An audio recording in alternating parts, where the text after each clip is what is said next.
OK, let's get into our next topic. Should Labour listen to unions and reverse those cuts to the winter fuel payments? We just had a caller on saying, look, nobody's going to go without, because if you're struggling without the money, you will be able to claim a benefit to replace it. Lots of people not convinced by that. A union-led vote at the party's conference yesterday officially called for the government to reverse the policy. So let's have a look. These are people voting against. So in other words, against the cuts, voting to reverse. And then those are the loyalists there saying, we're happy to go ahead with them. And of course, the cheers are because the vote was carried against the cuts. People warned that lives could be at stake if the government stuck with the plan. And this is what the union's leader, Sharon Graham, had to say. Tough decisions are having to be made because of what the Tories have left behind. And there's no doubt there's been a mess left. There's absolutely no doubt about that. But to make one of your first actions to take money off the poorest in our society, that is a mistake. Why is that not the choice being made? Why is the choice being made to pick the pocket of pensioners and take £300 off of them? It's the wrong choice at the wrong time, and they need to reverse it. It may be a non-binding vote, but it's a major embarrassment for the government, and it drives a wedge between Labour and their union backers. So is this the last straw for this policy? Darryl, I know it would be really eating loads of humble pie, but maybe they should change it. Well, they're not going to, so that's that. In a sense, it's sort of, in a way, kind of helpful, really, because Starmer has this issue, and the Labour Party have this issue where they are perceived as and criticised for being in the pockets of the unions, right? So if they can say, well, there you go, we're not. They are an independent, they're an outside body from the Labour Party, and we make decisions that annoy them as well, right? So, I mean, maybe there's something politically helpful. Also, this idea, and I think it's worth reiterating, your caller made the point, and I think it's worth reiterating again, that this is means testing the winter fuel allowance, not withdrawing it. There's probably a bit of there's been pretty bad communication of this policy, to be honest with you. Whether it's a good policy or a bad policy, it's been badly communicated. Because actually the reality is that if you desperately need this winter fuel allowance, you will receive it. I should also point out, by the way, that pensioners receive a triple lock on their income. So there are a lot of pensioners most pensioners, I think, Alan Johnson was on the TV the other day saying that his pension's gone up by £800 in the last 12 months. It'll be 450 quid next year. Well, that's more than the winter fuel. Well, there is that, Dawn, isn't there? There's a pension rise that covers the withdrawal of the allowance. Well, I mean, it's not quite that simple, is it? I mean, and we keep referring to pensioners that don't need this. And yes, of course, there are pensions that don't need it. Well, they're the ones that'll lose it. But the people who do need it will still get it. There are pensions that are going to be on £12,000 a year, Darryl, who will lose this £300, and that is so important when you're on that amount of money. And meanwhile, a lot of people are. It is incredible. There are 800,000 pensioners at the moment who don't claim the winter fuel allowance, who are entitled to it. And Labour are saying, look, it's very easy. Go and claim it. And make sure you get your benefits. But it's not that easy to do. You've tried to help someone. I tried to do it, and it was like 247 questions. I think it might have been 245. But it was pages and pages of stuff. You expect someone in their 80s to fill in online, and then just not doing it. I should know this. Is it taxable? Does it go into your, you've got, let's say, a state pension. You may have a small private pension. People are going ballistic now because you put the two together and you're in the lowest tax bracket. Yes. Does the winter fuel payment go on top of that? It's not included as tax. As far as I'm aware, taxable income. It's not. So at least it's not getting taxed if you're in that category. But Labour keeps saying, well, the triple lock is protecting pensioners. Yeah, but also the triple lock is also, with the fiscal drag we have, because the income tax levels are frozen, a lot more pensions will be paid into a higher level and will be paying tax, so they will be worse off. The poorest pensioners, I know, I take exception, Darryl, that there are richer pensioners who don't need it, but the poorest pensioners will be suffering. One in five pensioners has an asset base of £1 million. Oh yeah, they live. Oh, well, we have this all the time. I mean, sorry, it's true. Live in houses that are worth a lot of money, but they can't afford to heat them. I don't want to make this a generational thing, but if I may, the boomer generation and Generation Xers and political commentators. Hang on, don't include Generation X. Dawn and I are Generation X. We haven't had it easy. If you're a boomer, by 11 days. All right, you're in trouble now. If I may say so. I really don't want to have to say this, but I'm going to anyway, is that my generation have been told for the last 10 years to eat less avocado on toast if we're struggling to pay for things. Maybe it's pensioners' time to eat less avocado on toast. Hold on, let me...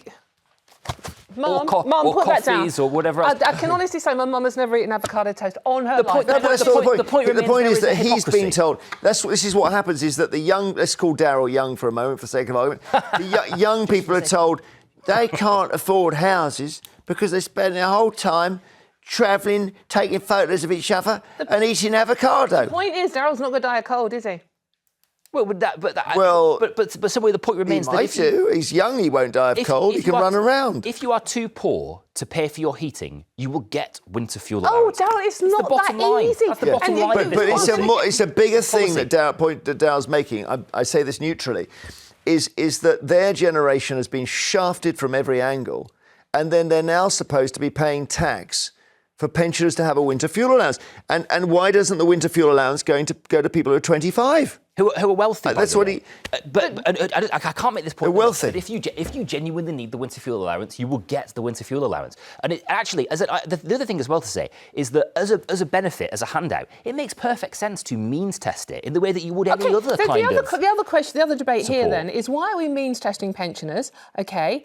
Why are we not means testing the free breakfast club for every primary school? Why are pensioners going to be paying, if they're paying income tax, and many of them do, if they're paying tax, why are they going to be paying for the primary school aging of children of millionaires to get free breakfast? You raise a good point. But that's exactly the kind of contradiction. There is an unsurprising overlap between the people who are angry about the fact that the winter fuel allowance has been taken away from wealthier pensioners, and also angry about the fact that all the kids are getting a free handout for meals. Because this is what they've done. You've got. All right, no, that's okay. Fascinating. Pick your battles.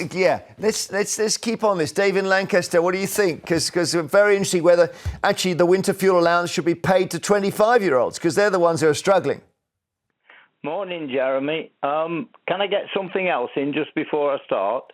Well, what is it though? Because I don't want to take us off track. Avocados. You want to talk about avocados? Okay, yep. Yeah. Yeah, that's just about on topic. Tell that gentleman, chip and avocado butties are the best thing in the world. Bag of hot chips, avocados, plenty of chili sauce, lots of butter. Absolutely delicious. Yeah. Go for it. Well, you sound like a millennial, Dave. But I want to get a house. Yeah, he wants a house. How do I he doesn't want. possibly How does he buy a house, pay for my Dave? mortgage? Well, how does he buy a house? I don't know. We'll have to bring the house prices down. But also tell him that at the moment you can't take bricks to the supermarket to pay for your food. So that one doesn't work either. No, but you could sell your house, though, Dave, and that way and move somewhere smaller. And then Darryl could buy it. Yes. Right? Darryl buys your house. You could do, but a lot of people, they're attached to their houses. They've lived in them 50 years or more. You know, it becomes part of you. Well, I'm attached to But life, anyway, but I'm going to die one day. Yeah, Starmer's shot himself in the foot.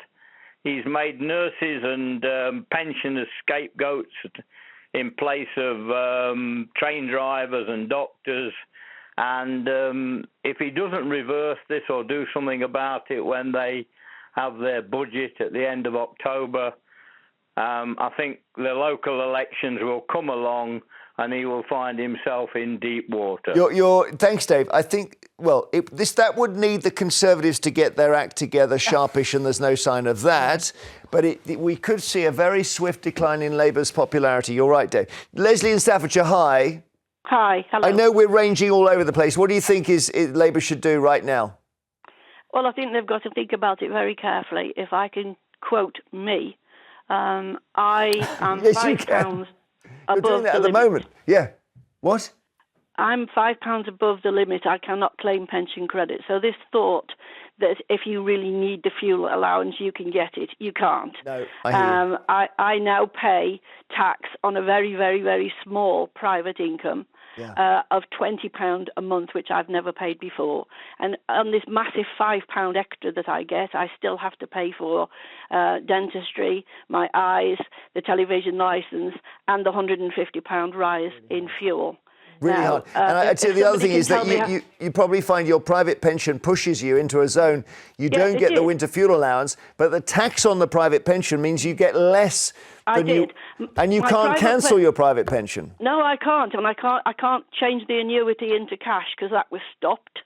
But my private pension actually paid to keep my car on the road, and it is now £20 less. It was exactly £68 Well, a you're month, a great, and it's now £48 a month. You certainly can, as you say, quote me, Leslie, because you are the perfect example of what Dawn's talking about. Leslie, Yeah, how worried did you... I appreciate that youngsters are having a struggle to get houses.